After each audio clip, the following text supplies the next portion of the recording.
in these areas of a lack of family planning services will have negative health consequences for those who need these services. It will result in increased unintended pregnancies, increased teen pregnancies, and negative birth outcomes. Is that correct? That is likely. And I understand that some counselors here have indicated that they needed additional information about these contracts. Have you answered all of the counselors' questions at this point? We believe we have answered all questions that have been asked to the department. And still these contracts are not being brought back? That is correct. Thank you. Thank you. Further discussion on this item or any items as part of 21 through 27F? Oh, Councilor Gatsas. Thank you, Governor. Procedural question. How many times can contracts come before this council after we say no? As many times as the governor wants to put them on the agenda. Yeah.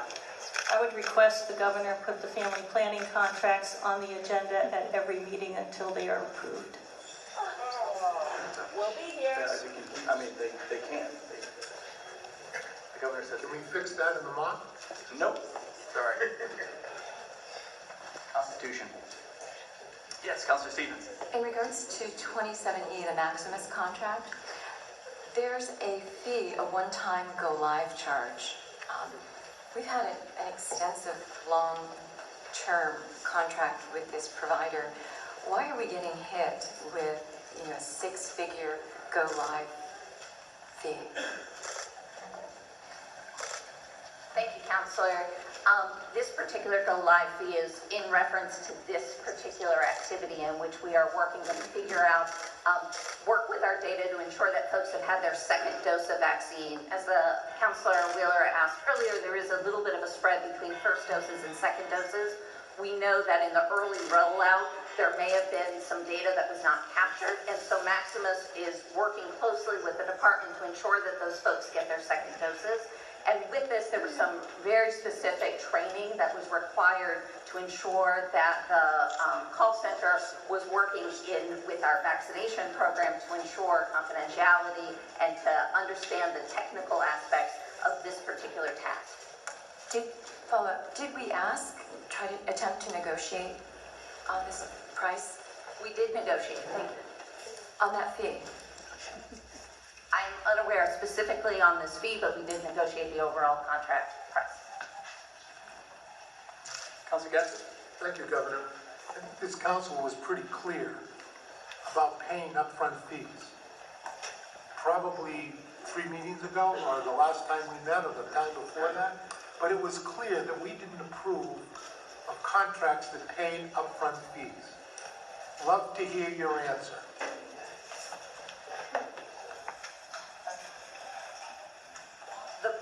The funding for this, they will invoice us when they set up.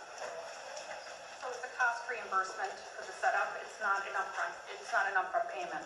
Well, there aren't many companies that I know of out there that are public companies that people will give them a contract if they're paying up front for a setup.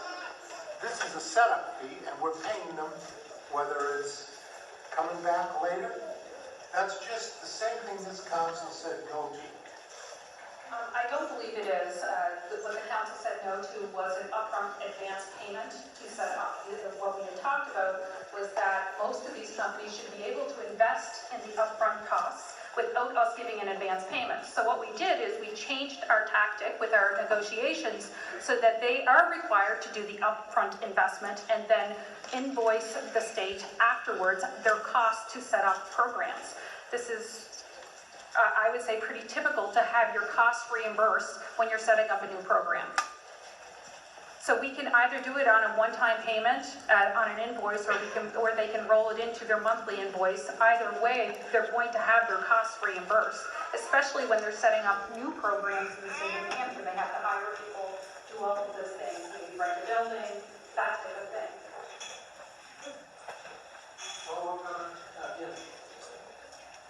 I can tell you that I would never approve this contract. You can call it whatever you want to call it. It's still paying for their setup, which is wrong. And this council shouldn't be doing that. We can do it whatever way you want to do it. So the council is against reimbursing companies for their costs to start a contract? Correct. If they're providing a service and the service is $3, then they should increase their service price to make the accommodations for those setup prices. Because that's what most companies that are private companies do. So you would rather see their setup cost integrated into their monthly invoicing instead of a one-time invoice cost after they set up? I'm not looking to pay for their setup cost at all. You can twist the language whatever way I'm you want not to twisting twist the it. language, Counselor. And what I'm looking for is for them to do business as most companies in this country do. If you want our business, come in and do the service. If I may, when we set up a $50 million MMIS system with a lot of upfront hardware, it takes years. We pay for that hardware as they go before they bill us for the management of the system. To be fair, we don't pay for them upfront, but as they put in the servers and all this kind of stuff, it's multi-million dollars. We do pay. So I'm just saying there is a precedent here for especially when you're in the tech system. They put it in, they send us an invoice, we move on. They put it in, and then we get to the monthly billing for the programmatic fees. I understand that you can do it, you can try to integrate that, but I agree. I think that the impression that we were under during the initial conversation was that the council had a problem with paying money upfront before they started the contract. So the way we strategized was that we would have the company pay for those startup fees themselves and invoice them to us either the first... Okay, we're gonna take a pause here.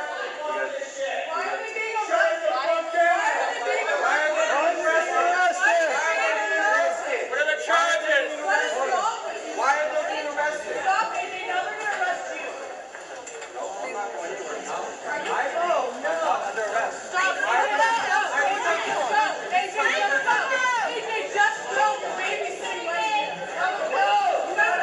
Why are they doing this? Why are the people doing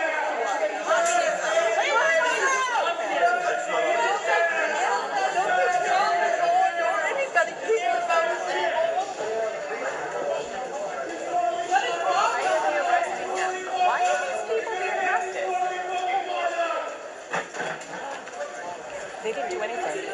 They didn't do anything. JR, they did nothing. They were sitting there. They did nothing. They just came and took them. They did nothing. They took Therese. They took Wendy. I didn't go in and say, what are you doing? What are you doing? I didn't just go in. Hey. What am I doing enforcing this? I didn't go in and say.